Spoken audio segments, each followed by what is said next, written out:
দুনিয়াতে যত বস্তু আছে প্রত্যেকটা বস্তুর উপর আপনি অনুগ্রহ করবেন, এটা আপনার দায়িত্ব। তো কোরবানির পশু একটা প্রাণী, একটা জীব, এটার উপর আপনার অনুগ্রহ করতে হবে, ইহসান করতে হবে। কোরবানির পশু ক্রয় করেছেন, ক্রয় করার পরে এনে বৃষ্টির মধ্যে রেখে দিয়েছেন, দিনের পর দিন, 2 দিন 1 দিন খোঁজ খবর নাই, ঠিক মতো খাবার দিচ্ছেন না, ঠিক মতো তার দেখাশোনা করছেন না, তাকে কষ্ট দিচ্ছেন, আপনি কিন্তু গুনাহগার হবেন। আল্লাহর আদালতে আপনাকে জবাবদিহি তার কাঠ গড়ায় দাঁড়াতে হবে, জবাবদিহি করতে হবে। এজন্য কুরবানির পশু ক্রয় করবেন, আগে একটা উপযুক্ত স্থান নির্বাচন করবেন। কুরবানি করার আগ পর্যন্ত তাকে যাতে সুন্দর মেহমানের মতো আদর আপ্যায়ন করে রাখা যায়, ওই ব্যবস্থা আগে করবেন। দরকার পরে আপনি ব্যস্ত হলে একজন লোক নিয়োগ করবেন কুরবানির পশুকে দেখাশোনা করার জন্য। তারপরে ওই পশুদেরকে কষ্ট দিবেন না। এগুলো হচ্ছে শিয়ার, আল্লাহ রাব্বুল আলামিনের পক্ষ থেকে নিদর্শন এগুলো। এজন্য এদেরকে যদি কষ্ট দেন আপনার কুরবানি বরবাদ হবে। কুরবানির পশুর যথাসাধ্য আপনি যত্ন নেবেন কুরবানি করার আগ পর্যন্ত, একবারে সর্বক্ষণ তার চাহিদা পূরণ করবেন, উচ্চমানের খাবার দিবেন, উচ্চমানের আবাসনের ব্যবস্থা করবেন।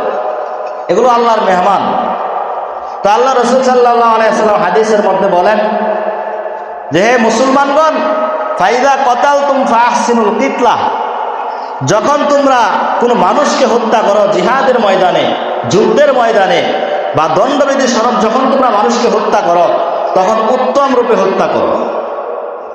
ওয়াইদা যাবাহতুম ফাহসিনুজ যিবহা, আর যখন তোমরা কোনো পশু জবাই করবা তখন তোমরা উত্তম পদ্ধতিতে জবাই করবা।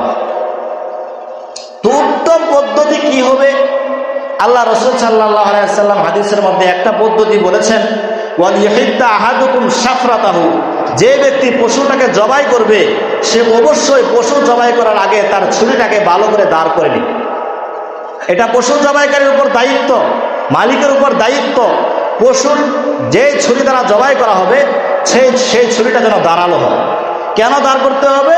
আল্লাহর নবী বলেন, ওয়াল ইরিহ যাবিহাতাহু, পশু দাঁড়ালো ছুরি দ্বারা যখন তুমি পশুটিকে জবাই করবা তখন ওই পশুর কোনো কষ্ট হবে না, ওই পশুরা স্বাচ্ছন্দ্য বোধ করবে। পক্ষান্তরে যদি আপনি বুতা ছুরি দিয়ে, আপনি দাঁড় না এমন ছুরি দিয়ে যদি পশু জবাই করেন তাহলে কিন্তু পশুটাকে আপনি কষ্ট দিবেন। বিশেষ করে যারা কষায় আছে এরা দেখবেন কুরবানির ক্ষেত্রে একটা বিশেষ কাজ করে থাকে, ওদের তাড়াহুড়া থাকে। এজন্য পশু জবাই করার পরপরই, পশু এখনো মরে নাই, প্রাণ যাওয়া শেষ হয় নাই, তারা চামড়া ছেঁড়া শুরু করে দিয়েছে, ভূতাগতি শুরু করে দিয়েছে। এগুলো নিষেধ, এগুলো সম্পূর্ণ হারাম। এজন্য আপনারা যারা মালিক আছেন অবশ্যই এই বিষয়টা লক্ষ্য রাখবেন যে তারা যেন পশু জবাই করার সাথে সাথে ওই পা কাটা, চামড়া ছেঁড়া শুরু করে না দেয়, তাহলে পশুর কষ্ট হয়, এটা তারা গুনাহগার হবে, সকলেই গুনাহগার হবে। এজন্য জবাই করার আগে অবশ্যই দাঁড়ালো ছড়িয়ে নিতে হবে এবং সব ধরনের ব্যবস্থা সুন্দর রূপে, উত্তম রূপে করতে হবে।